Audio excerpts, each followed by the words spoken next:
Muévete es una plataforma del Comité de Educación de Vega Coop.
Saludos amigos, bienvenidos a Muévete, el programa del cooperativismo.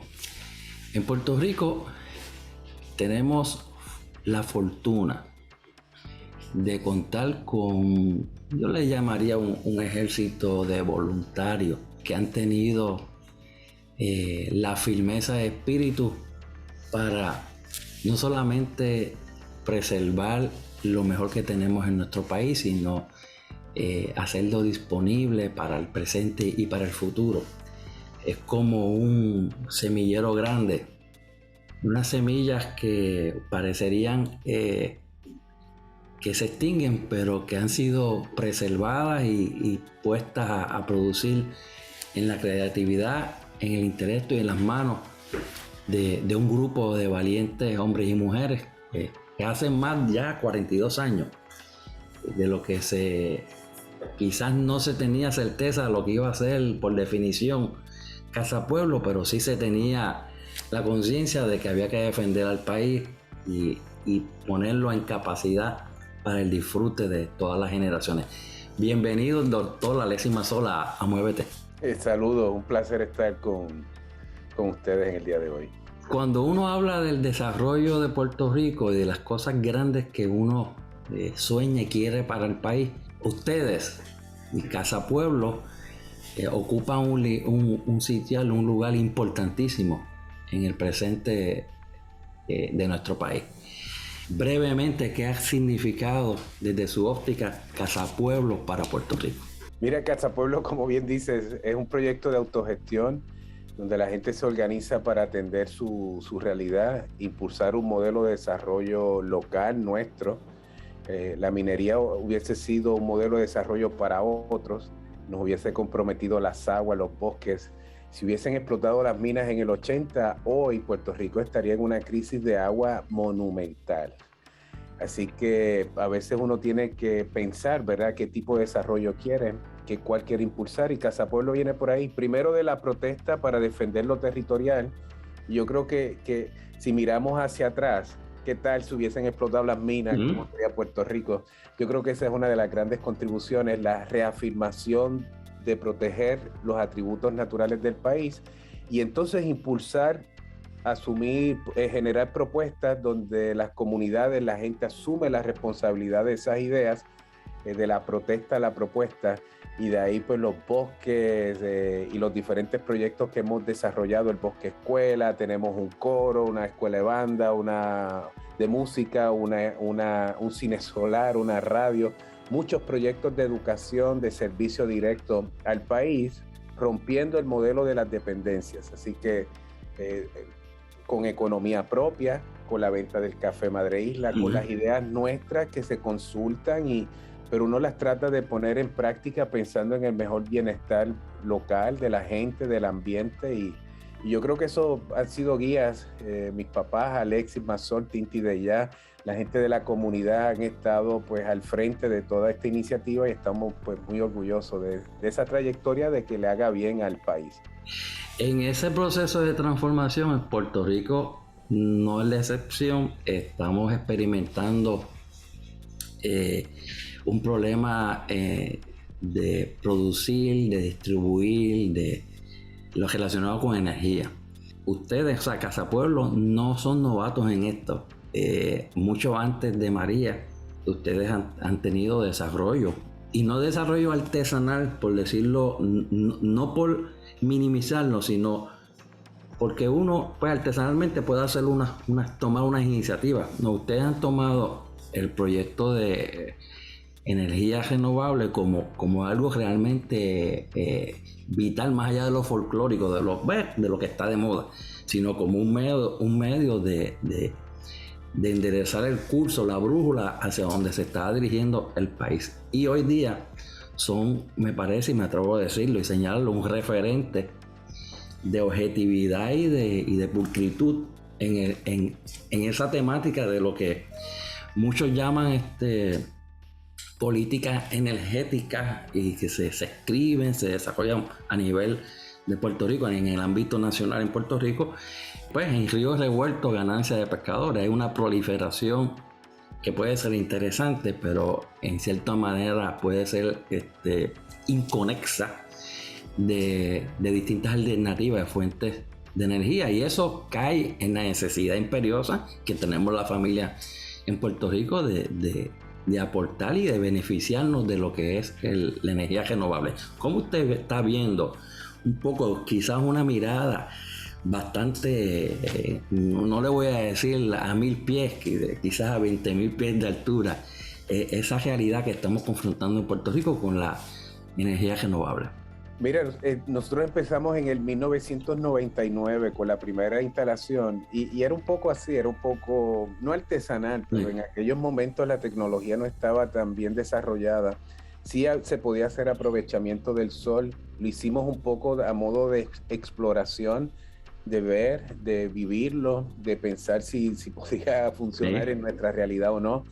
Y una forma también de reconocer que la agenda energética es la amenaza más grande que enfrenta la humanidad por la quema de combustibles fósiles, lo que eso implica en términos de calentamiento global y la conservación de la diversidad biológica. Estábamos manejando el bosque del pueblo, el bosque lo limpia, y espérate, hay que proponer una alternativa diferente. El modelo energético con combustibles fósiles centralizado es unidireccional, es del siglo pasado, tiene contradicciones ambientales, genera unas vulnerabilidades en la población tremenda, es dictatorial, y esa relación de poder, pues hay que pensar si la podemos cambiar.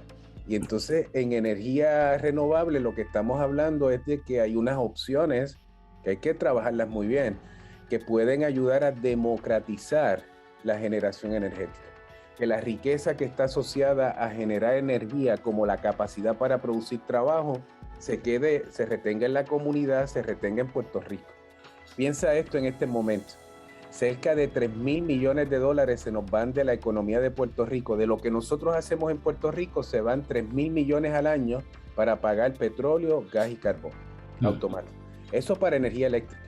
Para transporte son casi $6,000 millones adicionales en pagar gasolina, diésel y estos combustibles para transporte. Entonces uno puede pensar, ¿será que la activación económica, el desarrollo de Puerto Rico pueda reconfigurarse si hacemos aprovechamiento de los recursos endógenos, el sol, el viento, el agua, tenemos biomasa, tenemos otras opciones?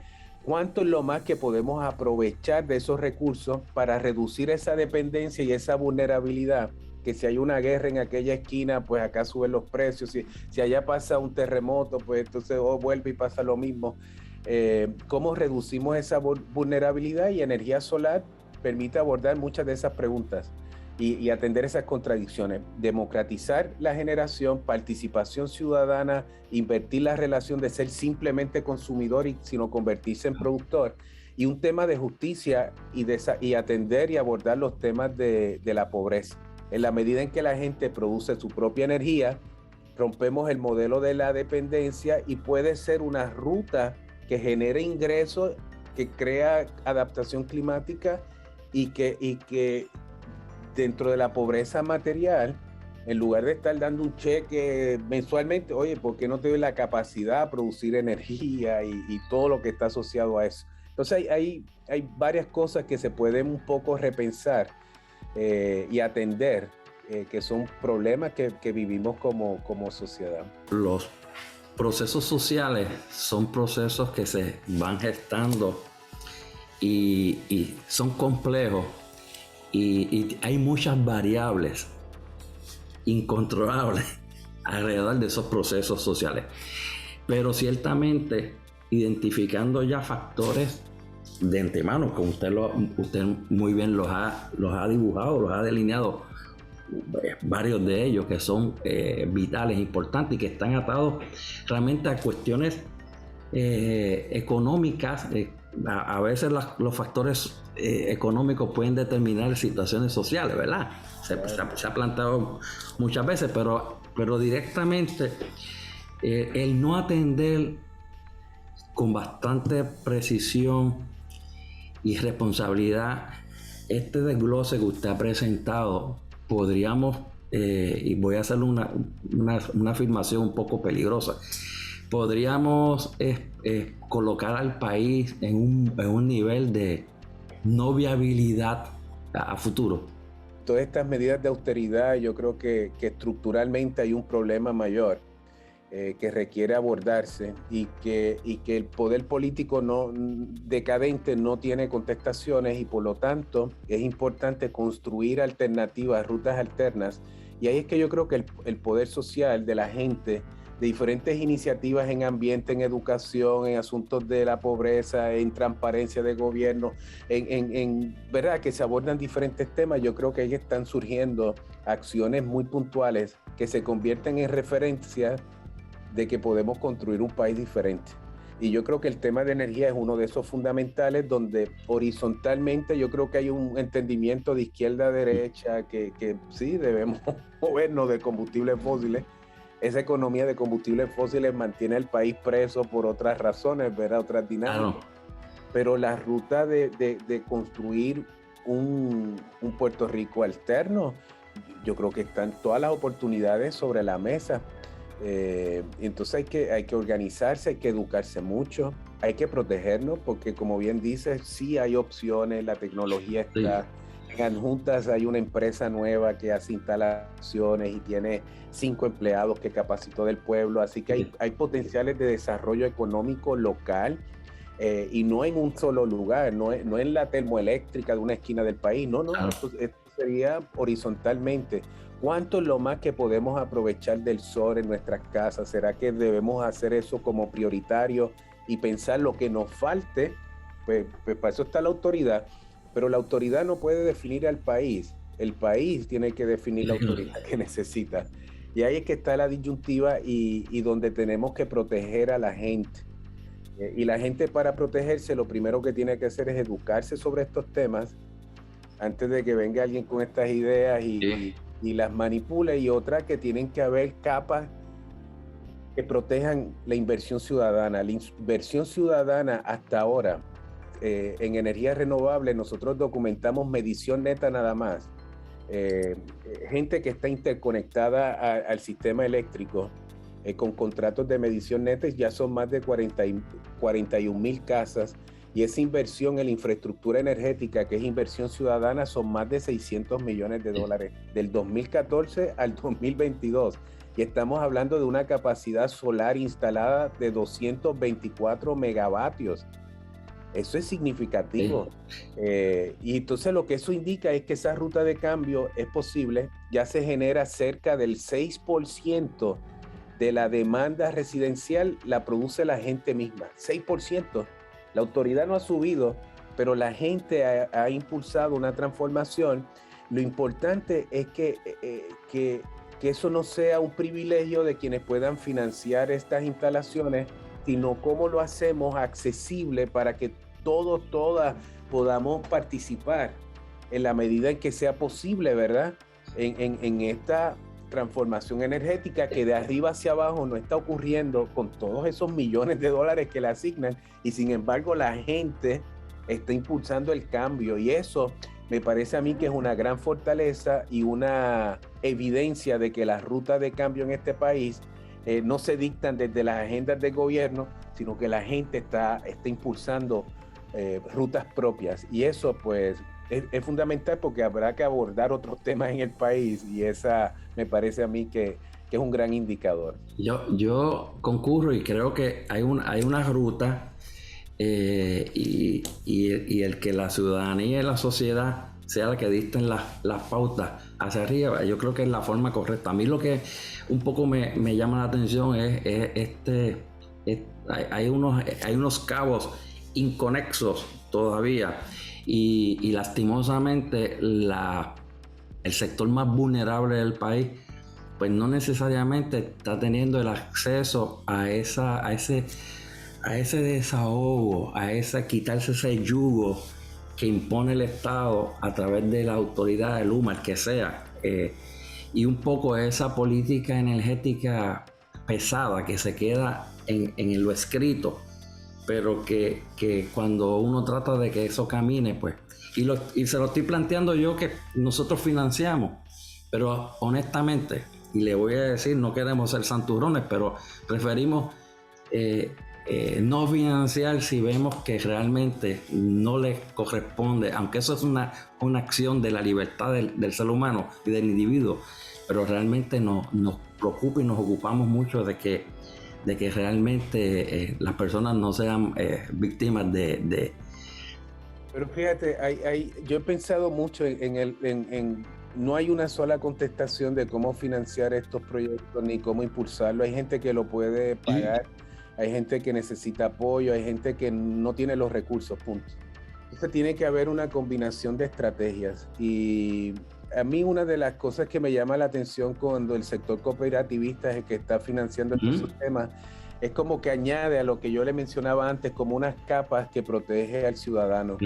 En términos de que si hay alguien, es como en una construcción, que el banco, la cooperativa no desembolsa hasta que se asegura que la instalación se hizo correcta, claro que sí, la compañía está certificada, y en ese sentido, para mí esas garantías son importantes para un ciudadano que quiere, que necesita, que está haciendo la inversión, pero necesita también otras protecciones, y ahí es que yo creo que el sector cooperativista da un servicio. Usualmente estos préstamos, pues no sé, será de 5 a 7 años, pero el retorno de inversión se da ahí, después eso sigue generando, no es como cuando usted hipoteca su casa con estas instalaciones fotovoltaicas, así que ese otro modelo que usted no pone ni un centavo al principio, pues existe, pero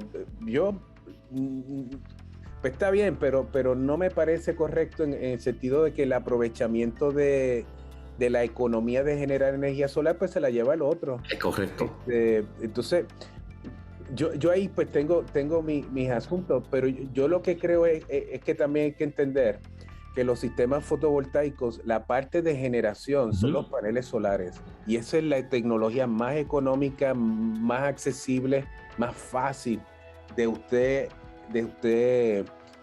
integrarse en participar en la generación eléctrica.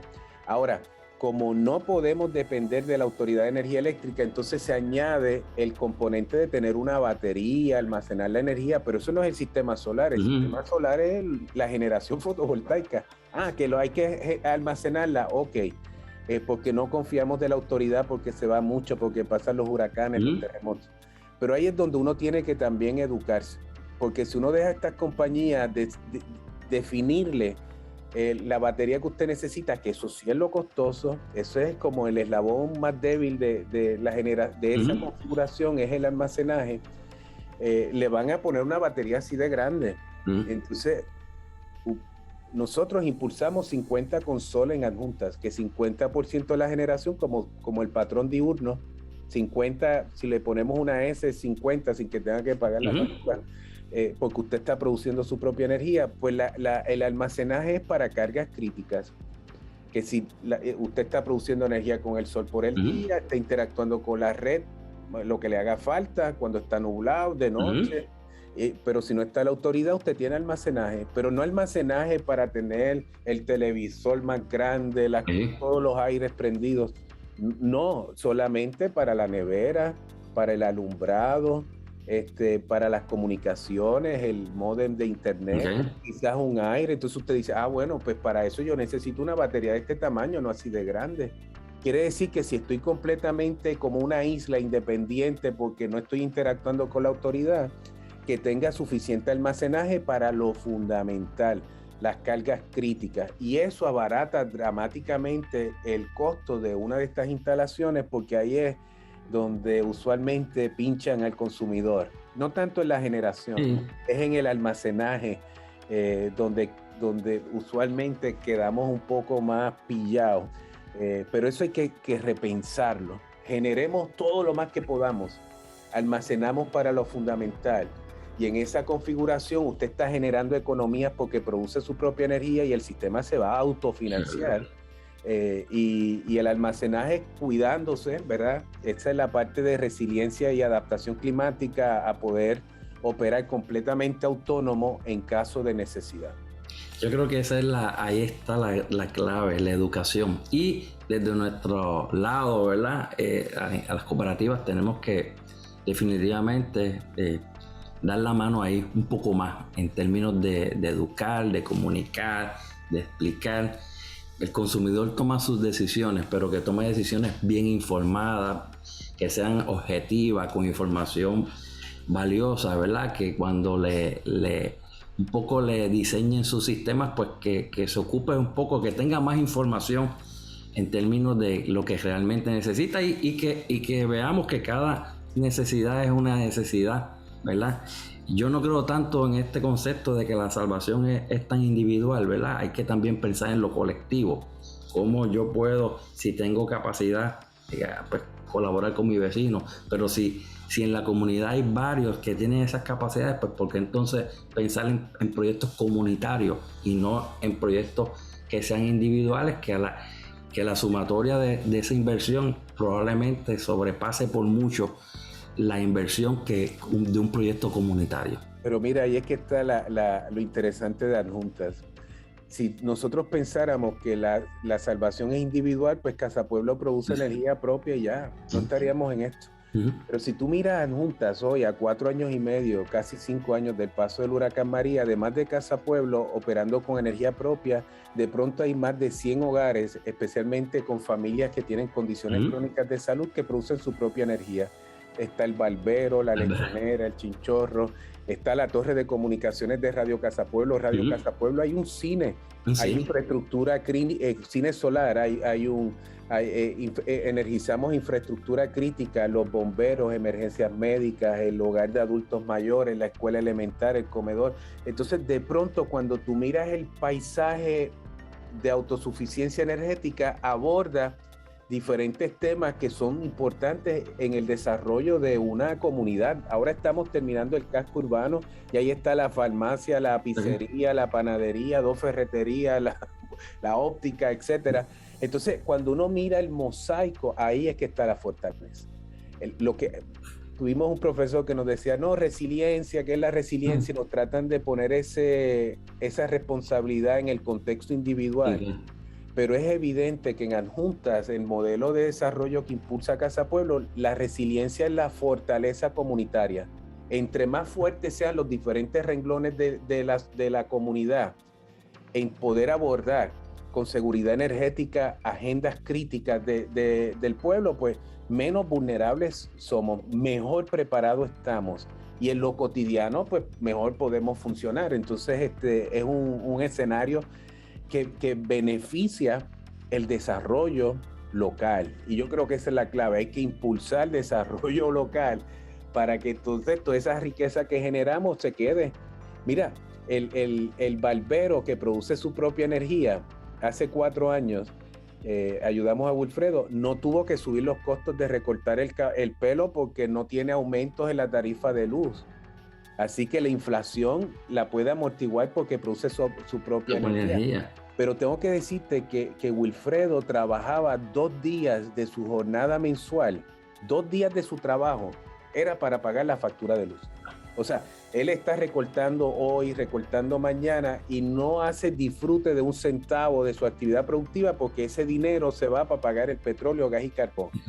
Ahora, en lugar de mayor justicia, ahora él recorta y ese dinero él lo retiene y se retiene en la economía local, para lo que él quiera, para lo que él lo quiera usar.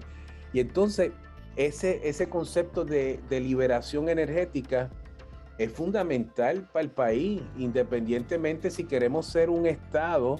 Pues Hawái está haciendo esto, California, aquí estoy en Nueva York, que todo lo están impulsando. Puerto Rico también debería. Y si queremos ser una república, pues allá está Costa Rica, Uruguay.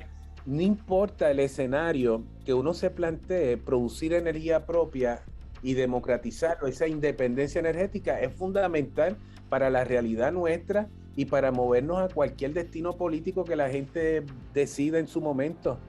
Pero lo que es insostenible, decadente, es este modelo centralizado, basado en quema, extracción de recursos no renovables que se agotan y que comprometen el clima de nuestro planeta, no de Adjuntas ni de Puerto Rico, es cambio global.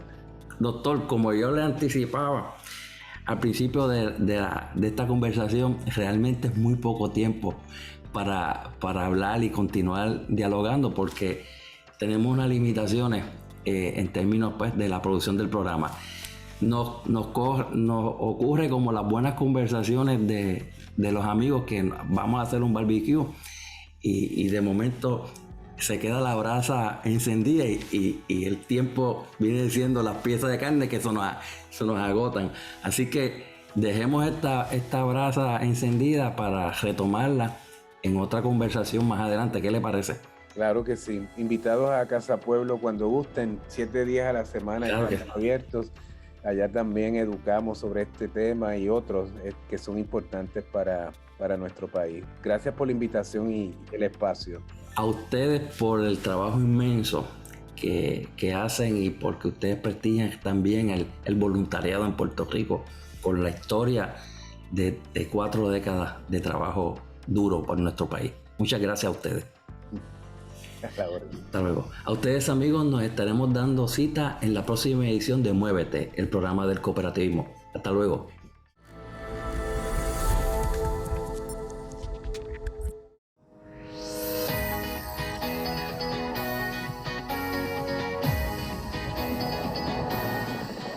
Vivimos y nos reinventamos para ofrecerle lo mejor. Somos personas ayudando a personas. Las tasas de interés más favorables. Únete y disfruta de nuestra experiencia financiera.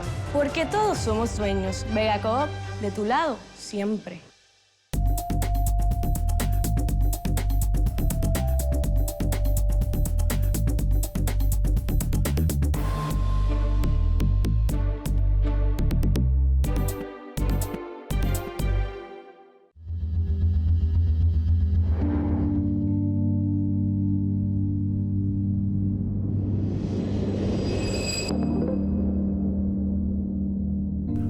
Muévete es una plataforma del Comité de Educación de Vega Coop. Produce Here and Now para Vega Coop.